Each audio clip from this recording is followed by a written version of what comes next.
Hai semuanya, apakah Anda sudah trading? Apakah Anda sudah mendapatkan profit dari trading? Atau jangan-jangan saat ini sedang mengalami floating yang sangat tinggi? Nah, itu karena Anda belum memahami basic-basic dari trading. Ikutin kelas yang kami adakan dari CTC, Anda akan belajar tentang basic-basic dari trading, mulai dari teorinya sampai ke analisa teknikalnya. Saya yakin dengan Anda belajar dari kelas trading, nanti Anda akan memahami basicnya dan Anda pasti bisa akan profit. Nah, untuk kelas tradingnya, Anda bisa hubungi nomor yang tertera di bawah ini dan pastikan Anda dapatin jadwal untuk kelasnya. Welcome to CTC, a professional team for money. Halo Pak Ari. Hai Kate. Oke Pak, mau tanya-tanya lagi nih Pak aku ya Pak ya. Boleh. Tentang trading for living. Topik yang seru. Ya, Oke, yang pertama nih Pak, aku mau nanya nih. Kan kalau misalkan maksudnya kayak aku nih investasi, terus misalkan juga ya entah ya, maksudnya kan bisa juga pakai uang panas atau uang dingin biasanya dalam pembahasan itu. Terus kalau misalkan kayak gini tuh untuk biaya sehari-harinya bisa nggak sih Pak pakai dari trading ini, trading kripto ya khususnya? Iya, untuk saya sebenarnya nyaranin setiap orang tuh kalau bisa trading tuh pakai uang dingin. Kalau bisa, ya kan. Cuman nggak semua orang punya uang dingin. Betul. Ya kan. Kan nggak sedikit juga orang punya uang panas ya. Nah, dan harus kita tahu gini loh. Maksudnya kita harus lihat dari sejak kasus pandemi terjadi di dunia ya. Di Indonesia khususnya, saya bahas Indonesia aja ya. Nah, di Indonesia sendiri itu sejak tahun 2020 pandemi waktu melanda Indonesia, coba kamu lihat banyak banget kan orang usaha juga akhirnya tutup ya kan, bangkrut, usaha bangkrut, PHK juga banyak ya kan, dan orang berusaha untuk cari jalan keluar ya kan, berusaha cari jalan keluar. Akhirnya mereka ketemu salah satu solusinya adalah melalui trading. Nah, trading ini juga ada yang trading ke forex, ada yang trading ke kripto ya kan. Cuman waktu itu masih lebih banyak ke forex sih, karena penawaran forex dari MLM itu kencang sekali waktu itu ya. Nah, jadi masih banyak orang ke arah situ ya. Tapi kalau ditanya bisa nggak sih untuk kehidupan, ya jelas bisa. Buktinya sejak pandemi itu mereka beralih ke dunia trading. Kan saya juga tidak sedikit mendengar tentang testimoni orang-orang yang mereka bilang untung aja ada trading gitu. Kalau nggak, saya nggak tahu loh gimana hidup saya gitu loh. Katanya uangnya juga udah sisa sekian ya kan dan sebagainya. Jadi trading itu membantu mereka. Ya kalau nggak ada trading mereka udah bingung. Taruhlah mereka punya uang sisa lagi, itu pun kalau mau dipakai buat buka usaha baru masih beresiko. Kan nggak ada jaminan usahanya bakal untung tuh. Ya kan. Betul. Nah, jadi kalau ditanya trading for living bisa nggak? Ya jelas bisa. Ya sangat-sangat bisa. Buktinya ya itu orang-orang yang sudah ikutin trading sejak pandemi, istilahnya korban pandemi akhirnya masuk ke trading kan nggak sedikit orang itu, banyak banget kan. Nah, mereka sudah membuktikan trading for living itu bisa. Bahkan dari situ mereka justru memperdalam tentang trading. Ada beberapa yang malah benar-benar fokusnya akhirnya ke trading gitu loh. Nah, jadi jelas banget bisa kalau misalkan trading for living. Kalau kita ngerti ya kan, terus kita bisa konsisten profit, ya menurut saya jelas banget itu bisa gitu. Bisa ya, oke.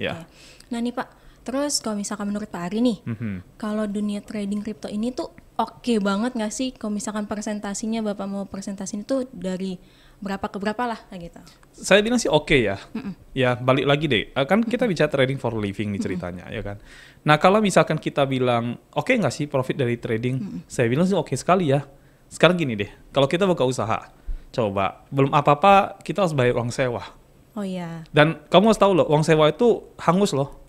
Nggak ada cerita tuh uang sewa, kamu kalau usaha gagal uang sewa balik. Enggak lah. Kan nggak ada kan. Jadi uang sewa itu begitu kamu keluarin, itu udah dianggap hilang. Uang sewa itu. Oke, itu pertama. Yang kedua adalah waktu kamu sewa tempat itu, emangnya kamu nggak perlu renovasi? Pasti dong kamu butuh yang namanya dekor sana, dekor sini. Paling tidak kamu ngecat ulang. Paling tidak kamu bangun ini, bangun itu, bikin ini, bikin itu. Itu kan semua perlu uang. Nah, ketika kamu beli materialnya, kamu pakai tukang untuk lakukan itu kan semua kamu harus anggap uang hilang. Jadi biaya sewa udah uang hilang, renovasi juga uang hilang, ya kan? Nah, paling setelah itu kamu baru beli peralatan dan perlengkapan. Yang kalau usahanya amit-amit gagal, kamu bisa jual. Tapi ya itu pun jual rugi.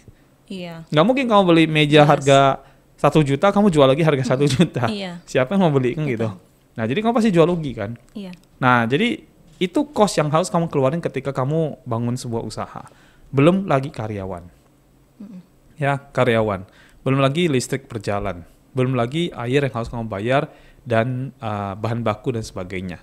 Dan ingat loh, kalau kamu misalkan kamu bahan bakunya yang bisa expired, begitu kamu nggak kejual expired, berarti itu dianggap rugi. Iya. Ya kan? Kalau misalkan bahan bakunya nggak bisa expired tapi ketinggalan model, itu juga kalau kamu jual itu juga rugi. Iya. Ya gitu. Nah, jadi karena banyak cost seperti itu, terus kalau kita profit, itu profitnya kotor loh. Masih harus dikurangi dengan biaya karyawan, biaya ini, biaya itu dan segala macamnya ya kan. Jadi akhirnya kita hanya dapatin profitnya nggak terlalu besar-besar amat. Iya. Nah, makanya orang kalau dagang, orang kalau bangun bisnis itu nggak mungkin 1-2 tahun. Pasti panjang gitu periodenya, ya kan? Nah, kalau dibandingkan dengan trading bagaimana? Saya nggak bilang bisnis utama jelek, karena saya juga bisnis utama juga ada, ya kan? Cuman kalau kita compare, masih jauh lebih baik kita trading sih. Trading itu salah satu solusi untuk side income atau main income. Ya, di samping kita punya usaha. Saya sampai saat ini juga masih import barang. Ya, sampai saat ini masih import barang. Tapi tradingnya jadi utama saya gitu. Kenapa? Karena tradingnya tidak butuh sewa tempat. Iya. Tidak butuh sewa gudang, tidak butuh banyak karyawan, bahkan nggak ada karyawan, ya kan? Paling nggak ya, kalau ada pun juga 1-2 yang bantu kita untuk desain maybe atau apalah ya. Tapi setelah itu udah nggak ada, kayak gitu. Udah itu kita cost-nya juga nggak besar. Kita nggak perlu urusin orang-orang terlalu banyak. Nah, terus income yang kita dapatkan, itu juga boleh dibilang tuh income-nya tuh mendekati income bersih. Kalau sebelumnya kan sebelumnya kan gross, ya kan? Potongnya banyak kan? Kalau ini potongnya dikit. Paling hebat juga pulsa untuk kuota doang. Iya, kayak. Nah, betul. Paling itu aja. Modal kita cuma handphone, pulsa buat kuota, habis itu modal trading, udah. Iya. Ditambah sendiri kita juga pengetahuan tradingnya ada, ya udah cukup. Dan kita cukup, udah bisa kok. Nah, kalau itu kita compare dengan dunia usaha, jelas jauh. Ya, karena income yang kita dapatkan dari trading itu mendekati bersih. Sedangkan income yang kita dapatin misalkan dari import saya, itu nggak bisa dibilang mendekati bersih. Karena masih banyak biaya yang harus dikurangi sana-sini. Iya. Isinya overhead-nya banyak. Nah, setelah dikurang-kurangin, baru kita dapatin yang bersih. Iya. Nah, jadi kalau kita bicara perbedaan, jelas ini beda.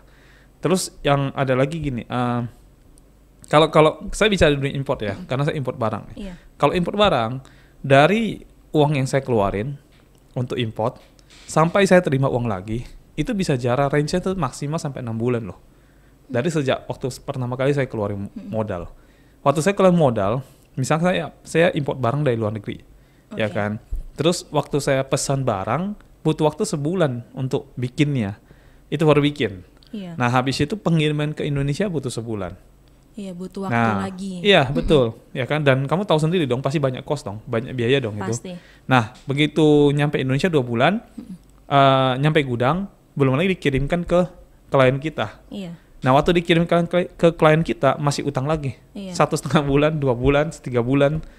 Ya kan, baru mereka bayar. Jadi dari uang yang kita keluarin sampai kita terima, itu paling hebat itu ya 3-4 bulan itu kita terima maksimal, 6 bulan tuh maksimal kita akan terima uangnya.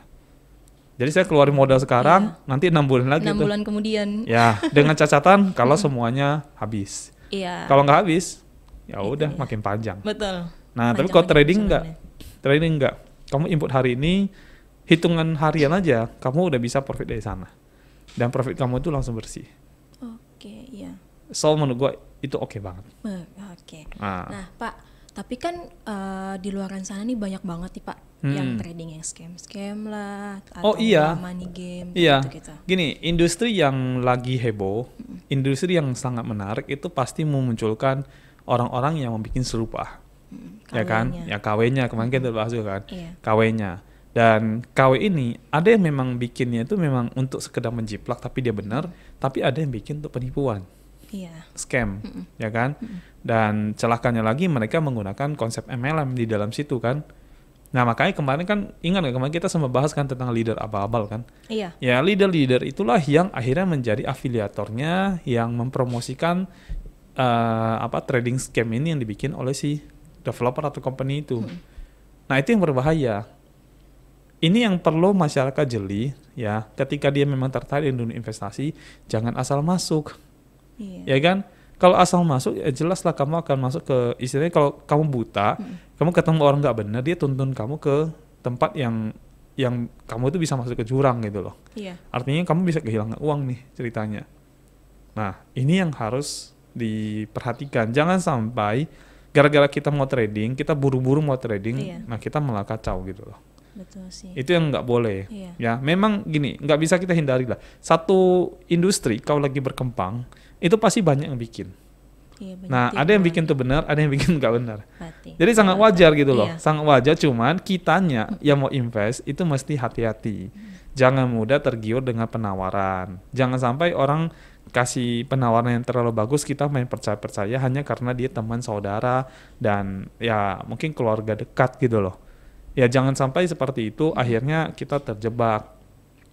Dan nanti kita saling nyalain. Iya benar. Ya kan? Gara-gara lu sih, lu kemarin ngajakin gua, iya. Betul. Nah, jadi apalagi dia pakai uang yang tersisa dari yang dia punya tabungan terakhir. Iya.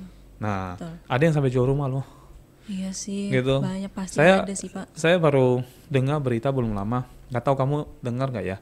Ada salah satu hitungannya artis ya, yang loncat dari lantai 8 itu loh. Kayaknya aku nggak terlalu ngikutin. Ya, itu gara-gara kalah trading saham. Aduh, ya itulah ya maksudnya. Balik lagi sih. Iya benar-benar itu sih nggak scam sih, cuman karena kurang pengetahuan, salah. Belum belajar lah Pak. Ya, dan yang mungkin yang dia pertaruhkan tuh semuanya all in. Iya betul. Belum ngerti tapi all in. Nah itulah. Itu bahaya. Benar banget sih Pak. Nah bahaya banget. Nah oh ya Pak, ada nggak sih Pak kayak trik-trik untuk orang-orang nih yang di luar sana nih, masyarakat yang di luar udah tertarik sama trading, yang pastinya ya tradingnya yang benar dong ya. Itu tips and triknya kayak apa aja sih Pak? Gini, paling gampangnya kita kan selalu kasih tahu orang. Paling gampangnya ketika kamu mau terjun ke suatu industri itu yang kamu tidak tahu, ya kamu belajar sama orang yang sudah paham.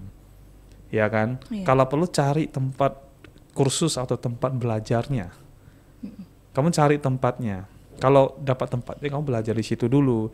Belajar mulai dari basic-basicnya sampai kamu cukup paham, baru kamu trading. Kalau kamu nggak ngerti begitu terus kamu main terjun aja, itu berbahaya gitu.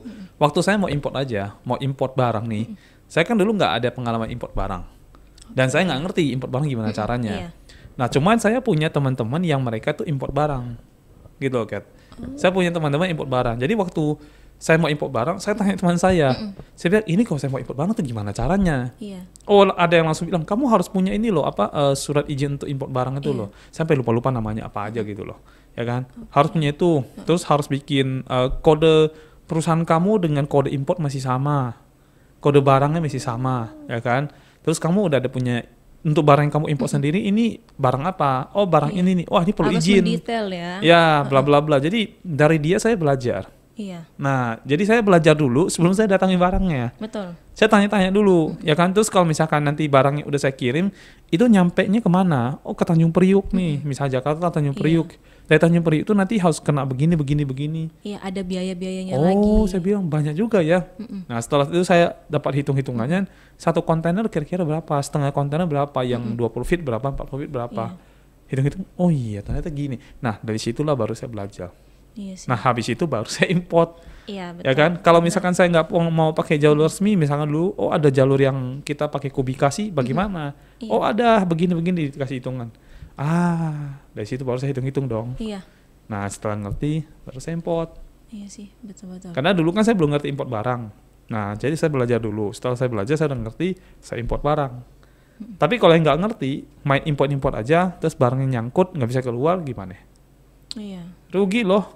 Banget lah itu Pak. Sama dengan dunia trading. Kalau mau masuk ke dunia trading, trading oke nggak? Oke. Ya kan, sangat-sangat oke. Tapi kalau kamu nggak ngerti, itu nggak oke. Gitu. Betul. Ya, belajar dulu, belajar sama yang sudah ngerti. Yang ngertinya juga kamu cari tahu orangnya dulu ya. Kalau orang yang nggak benar jangan ikutin. Ya kalau orangnya benar, dia ada atau misalkan ada 4 kursus dan sebagainya, ikutin aja. Itu sangat oke banget kok gitu. Ya. Nah mungkin saja saya seperti itu. Oke. Nah Pak, kalau misalkan tadi kan udah dijelasin juga nih tentang yang pasti tentang dunia trading ini oke atau enggak. Terus tips and triknya. Dan juga nih Pak, yang pasti juga saya masih pertanyaan banget nih. Kalau misalkan dunia trading itu kerugiannya, kita bahas ruginya. Tentang merugi seperti itu. Trading itu, gini, saya bahasnya yang spot ya. Oke. Saya nggak bahas yang future karena future itu saya tidak main di sana. Saya juga tidak main forex ya kan. Jadi saya nggak bahas yang lain-lain. Saya hanya bahas yang trading di spot market. Okay. Ya, spot market itu untuk orang yang sudah paham itu tidak akan bisa rugi, no loss. Ya, tapi untuk orang yang paham, untuk orang yang tidak paham, ya dia bisa rugi. Kayak gitu. Karena apa? Faktor emosional. Nah, kuncinya cuma itu aja kok, gitu loh. Jadi kalau ada ditanya orang, oh kamu trading di spot market itu resikonya gimana? Itu sangat-sangat rendah resikonya. Bahkan bisa bilang zero asal kamu udah ngerti. Kalau kamu udah ngerti, kamu tidak akan pernah bisa loss. Betul gitu. Sih. Fungsinya belajar ya itu gitu loh, maksudnya. Fungsinya belajar supaya kamu ngerti. Ketika kamu ngerti, kamu nggak akan bisa loss. Gitu. Bukit kalau kamu trading di future market, kamu bisa loss, kamu bisa MC. Tapi kalau kamu trading spot market, kamu tidak bakal bisa MC. Kayak gitu. Paling aset yang kamu beli itu cuma terjadi penurunan nilai aja. Harganya turun. Tapi kamu tidak akan rugi kalau kamu nggak jual. Iya. Ya kan? Iya, kan gitu aja. Iya. Saya sering kasih orang ilustrasi tentang mobil sih. Ya. Waktu kamu beli mobil dari showroom keluar, kamu pakai seminggu, harga mobilnya turun nggak kira-kira? Turun. Ya pasti turun. Tapi kamu rugi nggak kira-kira di situ? Ya enggak rugi, orang mobil kamu masih punya kok. Masih punya, iya. Kecuali kamu jual. Nah kalau kamu jual, waktu kamu beli mobilnya dengan kamu jual, pasti angkanya berbeda dong uangnya yang kamu terima. Iya. Bisa beli 100 juta, waktu kamu jual lagi jual 90 juta, berarti ada berkurang 10 juta kan? Iya. Di situ kamu rugi. Iya, betul. Tapi kalau mobilnya kamu nggak jual-jual, sampai tahun bangkotan nggak pernah kamu jual, rugi nggak kira-kira? Enggak lah. Ya enggak. Itu loh poinnya gitu loh. Ya kan? Cuman kenapa orang bisa rugi trading di spot? Karena faktor emosional. Iya, betul. Dia belinya salah beli, salah masuk harga. Udah tuh turun, lama banget nggak naik-naik. Jadi emosi gitu.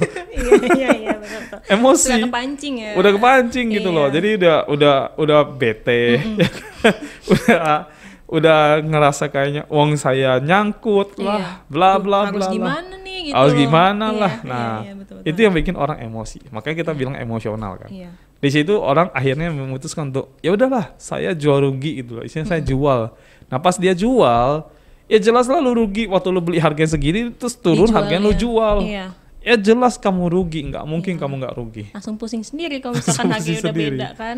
Itu yang maksud saya, kalau kamu ngerti trading, kamu nggak bakal loss. Tapi ketika kamu nggak ngerti tradingnya, ya jelas kamu akan loss.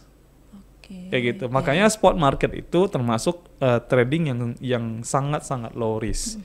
Bahkan saya boleh bilang sampai hari ini saya nggak pernah loss loh. Awal-awal dulu waktu tidak ngerti iya.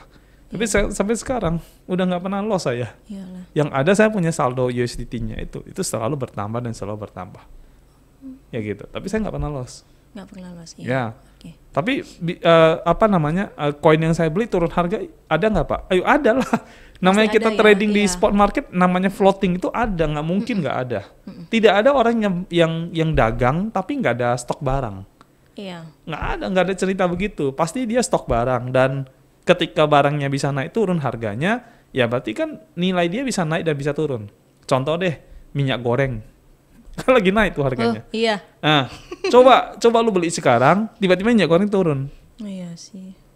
Kalau kamu nggak jual minyak gorengnya, ya kamu nggak rugi. Tapi kalau kamu jual ya rugi lah. Iya. Ya kan? Betul. Terus harga kedelai. Iya. Lagi heboh nih. Lagi hot news. Ya kan makanya komoditas kan. Jadi ya intinya gini, kamu beli sesuatu itu harus beli di harga yang oke. Iya. Ya harga kita bilang kalau trader itu bilangnya buy the dip, gitu istilahnya. Ya buy the dip. Ya kalau kamu salah beli harga dan dia turun harganya dan kamu mainkan emosional kamu, ya kamu bukan trader ini begitu. Kamu harus belajar dulu trading dan kamu harus belajar mindset trading dan kamu harus belajar tentang bagaimana mengatur emosional kamu. Iya, betul. Ya, kalau misal kamu nggak bisa belajar, terpaksa harus pakai alat bantu. Iya. Aplikasi trading atau robot trading. Iya, betul. Ya. Fungsinya. Itu solusinya. Oke. Nah, Pak, setelah itu nih ada yang mau aku tanya lagi nih, Pak. Kalau misalkan trading kripto ini tuh suatu hari nanti bisa hilang nggak sih, Pak? Oke, gini, itu menurut saya agak kecil sekali kemungkinan. Saya nggak berani bilang, oh itu nggak mungkin hilang, nggak ya. Kita jangan suzon lah ya. Iya. Kita nggak boleh melebihi Tuhan kan gitu bahasanya kan. Jadi kalau ditanya bakal hilang nggak? Menurut saya 9,9% itu tidak. Ya, tidak bisa hilang. How gitu. Iya. Saya sampai sekarang nggak ketemu jawabannya. Bagaimana caranya kripto itu bisa hilang? Kecuali satu dunia orang-orang yang beli kripto sepakat untuk buang. Iya. Kecuali ganti itu sama-sama lah ya. Ya. Nah masalahnya adalah gini, bisa nggak kamu yakinkan satu dunia orang untuk melakukan begitu? Tidak akan. Tidak akan kan? Kalau tidak akan bisa begitu, maka ini tidak bisa. Even semua negara pun kita bilang gini ya, paling jeleknya ini nih, semua negara sepakat kripto itu dilarang misalkan. Apakah itu langsung membuat kripto hilang? Nggak bisa. Oke, ya. Membuat kriptonya turun harga? Bisa. Tapi membuat dia hilang? Nggak bisa. How gitu loh. Karena kripto sendiri itu kan bukan konsepnya bukan sentralisasi, tapi desentralisasi. Tidak ada urusannya pemerintah di dalam situ. Jadi semua negara kalau mau melarang dia, ya sudah, nggak ada masalah. Yang akan jadi masalah memang kalau misalkan negara itu misalkan ya, dia melarang kripto, dia melarang mining, itu membuat kripto jatuh harganya. Benar-benar langsung jatuh. Ya, tapi hilang no. Iya sih. Selama ada kamu yang pegang kriptonya, saya pegang kriptonya, ya dia tidak akan hilang. Tidak akan hilang. Iya. Nah, selama ada orang-orang kita yang pegang kriptonya sebagai aset investasi, ya tidak akan hilang. Gitu. Nggak bakal hilang. Gimana caranya? How? Iya sih. Saya nggak dapat gimana caranya. Nggak tahu deh. Nanti kalau ada yang dapat. Cuma saya sih nggak dapat ya, jujur aja. Jadi kalau kita bicara potensi scam kripto, kecuali kripto yang tidak benar, koin-koin micin, koin-koin yang baru nongol dan sebagainya, itu besar kemungkinan bisa hilang. Karena mereka mungkin bikin kripto ini untuk penipuan. Tapi kalau kripto yang memang sudah beredar di masyarakat, tidak dipegang lagi sama developernya, itu how? Itu gimana cara hilangnya? Let's say Bitcoin deh. Gimana cara Bitcoin tuh hilang? Saya nggak ketemu jawabannya. Kayak gitu, nggak ketemu. Even di hack pun hackernya pegang. Iya, masih ada gitu. Iya, dia yang pegang hackernya. Dan hacker itu hanya mau nge-hack kalau bernilai. Kalau nggak bernilai ngapain dia hack itu? Buang-buang waktu. Buang-buang waktu. Dia mau hack kan berarti ada nilai. Kalau dia hack itu dia dapat Bitcoinnya, kan akan dia jual. Iya. Kalau dia jual berarti ada namanya jual beli. Iya. Kalau jual beli ya berarti trading. Iya, masih ada lagi gitu loh. Betul. Ada yang jual, ada yang beli. Iya, benar-benar. Even bukan negara sekalipun yang beli. Iya. Makanya bagaimana cara dia bisa hilang, nggak ketemu saya jawabannya. Iya juga sih. Jadi kalau orang-orang yang kita trader trading kripto gini ya, kalau kita udah paham seperti itu ya, sebenarnya kita nggak ada yang worry-worrynya. Bahkan saya kasih tahu ya, kalau kita ngerti trading kripto, ngerti trading kripto, ini bisa untuk long term loh. Selama kripto itu tidak hilang. Nah, pertanyaannya bagaimana cara dia hilang? Nggak ketemu jawabannya. Ya berarti ini akan go ahead. Betul. Ini akan go ahead. Gitu. Mungkin akan ngikutin jejak dari trading yang lain. Menurut saya trading saham, trading ini dan ke depan menurut saya justru kripto akan lebih booming dibandingkan saham, dibandingkan yang lain. Iya, betul. Mungkin ya. Iya. Karena ya semakin majunya teknologi juga pasti ya akan makin berkembang gitu loh kan. Ya, pasti. Sekarang gini, saya sering dengar loh ya, ada orang bilang begini, ya nggak mungkin lah, bahasa nggak mungkin ini. Ini karena kamu melihatnya sekarang. Iya. But when you look future, everything is possible gitu loh. Ya kan? Karena kita nggak pernah tahu orang berinovasi gitu. Mana kepikiran sih orang maksudnya bikin mobil bisa terbang. Iyalah. Tapi ada orang gila yang mikirin bisa itu. Bisa aja yang autopilot. Jadi apa. kok. Ya, jadi. Untuk mempermudah. Betul. Gitu. Karena inovasi itu untuk mempermudah. Iya. Jadi kalau kita bilang sekarang nggak mungkin gini-gini, ya karena Anda melihat sekarang. Iya. Kayak gitu. Kalau Anda melihat future, beda lagi. Gitu.